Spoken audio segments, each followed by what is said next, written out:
พญานาคมีจริงหรือบ่บนใดที่ใกล้แม่น้ำโขงมักจะมีสิ่งลึกลับ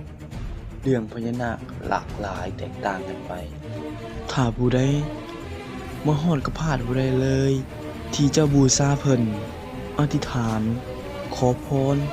และสิ่งที่ขาดบ่ได้เลยก็คือเนาะเพิ่นเชื่อกันว่าถ้าเฮาได้ลอดท้องพญานาคแล้ว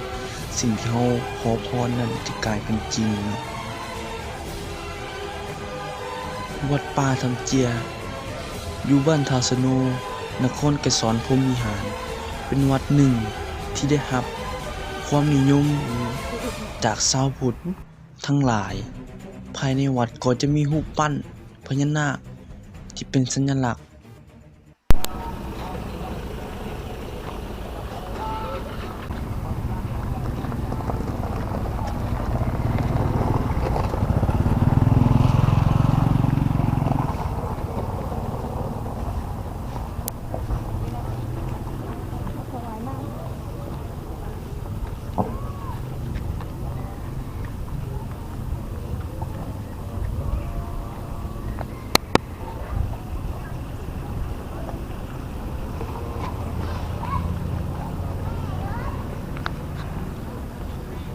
ตัวนี้มันก็จะมักถ่ายรูปท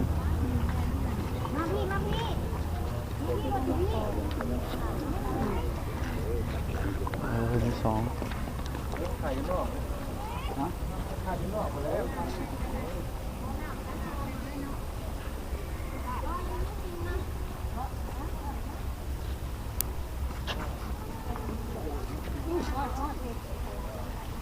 ถามไต่ทูบใส่เครื่องทีนะ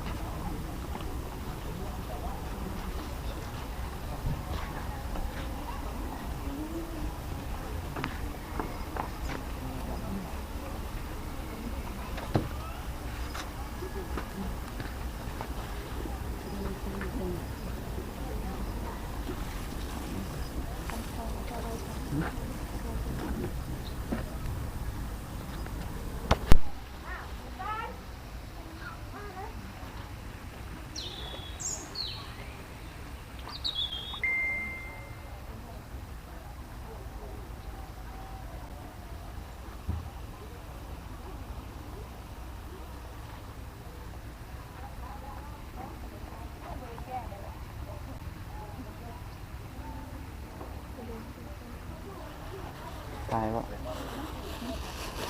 ตายตัวตายคนด้วยแล้วก็กระจาย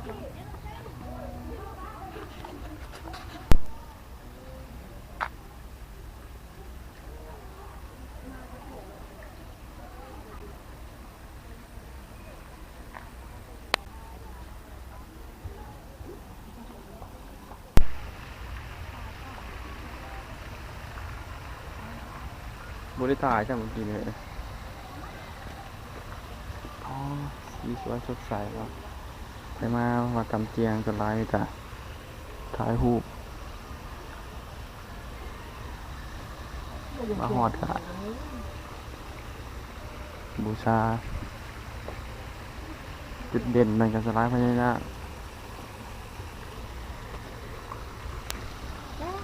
ครัว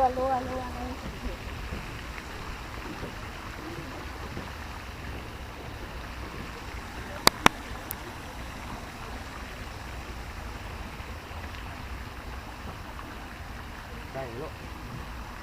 จบเด้อได้ปลาว้าวยังไง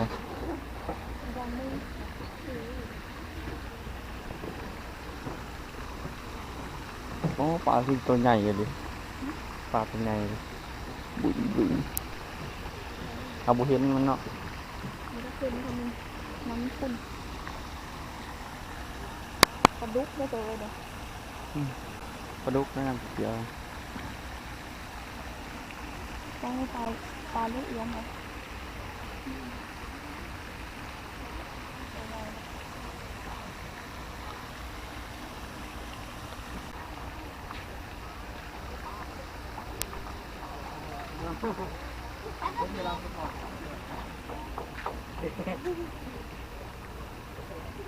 ตัดตัวเลยปะกอ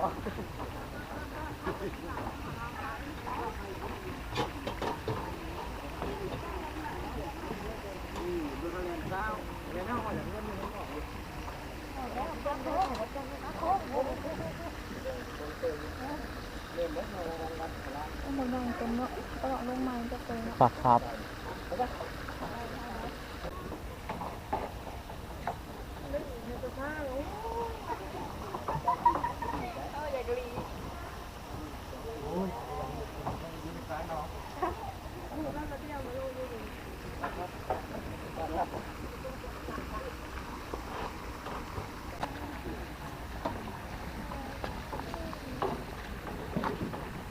คือปลาคำไหมตัวใหญ่ดีเป็นมี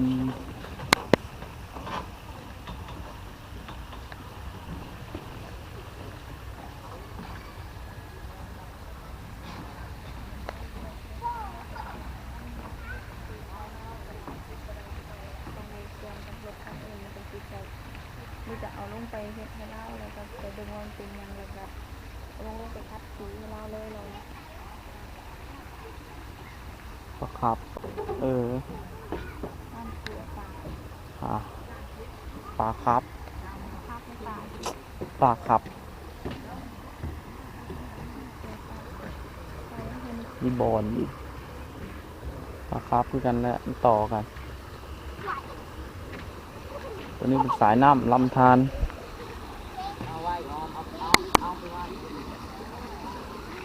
ต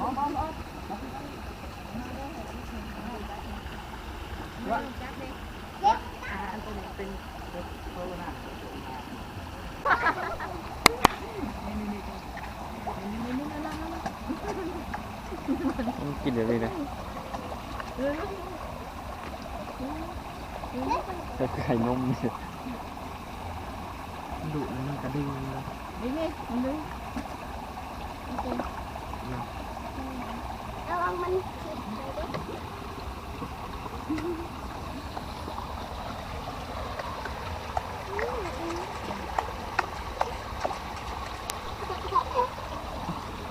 สวมมือเลย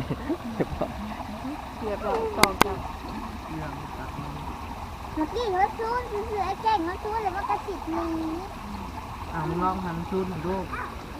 มึงลองจับกับปัด เงี้ยเลยแค่ไหนกูด่าดิ แต่มันบ่ซูน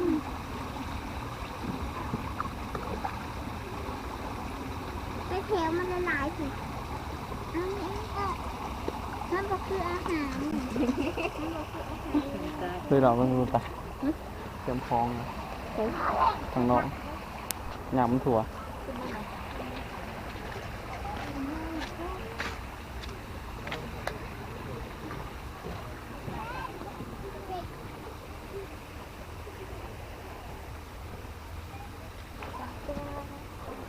อิสระแบบพีทา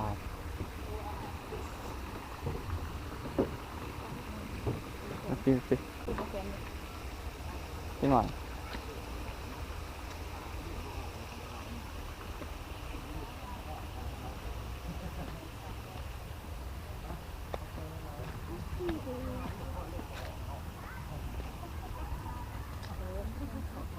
ตัวนี้ใกล้แคมป์คลองเลยนะจะมีพญานาคสลายอยู่แคมป์คลองเลยเนาะ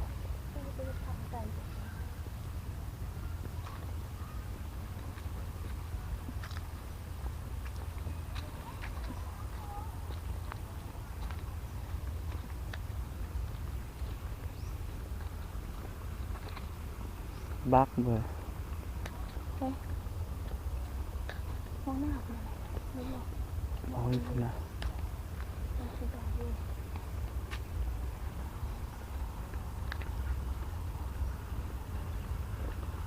เจ้าเกียร์หินเนาะเกียร์หินแกชายปะ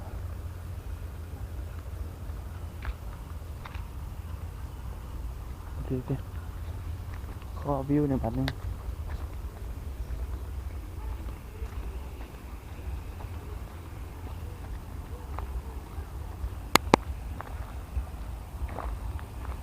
นี่ก็พังเพื่อนบ้านของ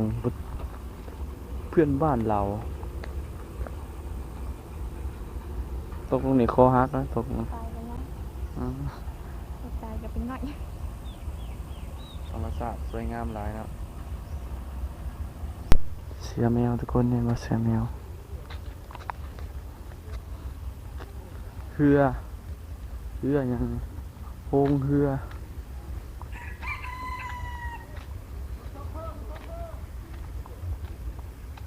โฮงเฮือบ่บ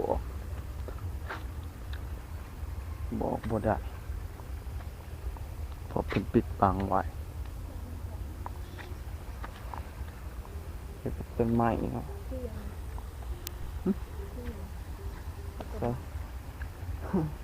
โคมไฟเลยเฮือ ตั้งเลือดไหล บากน้อยบ่เลยบากน้อยก็ชื่อจังได๋ ทำเสียเนื้อ เฮือโพธิ์ทองดำ มันยางเอาเบิ่ง อืม จืดนะ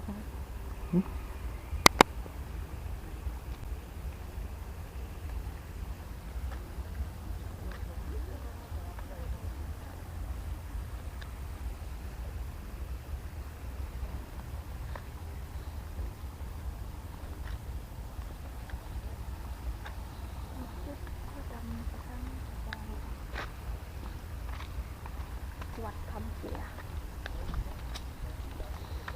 มาดังช่วงเป็นเห็ดต้องหนักแล้วนะมันก็จะมาดังเป็นเห็ดเท่าหนักเลยที่ที่คนเราคนมากมันกินเป็น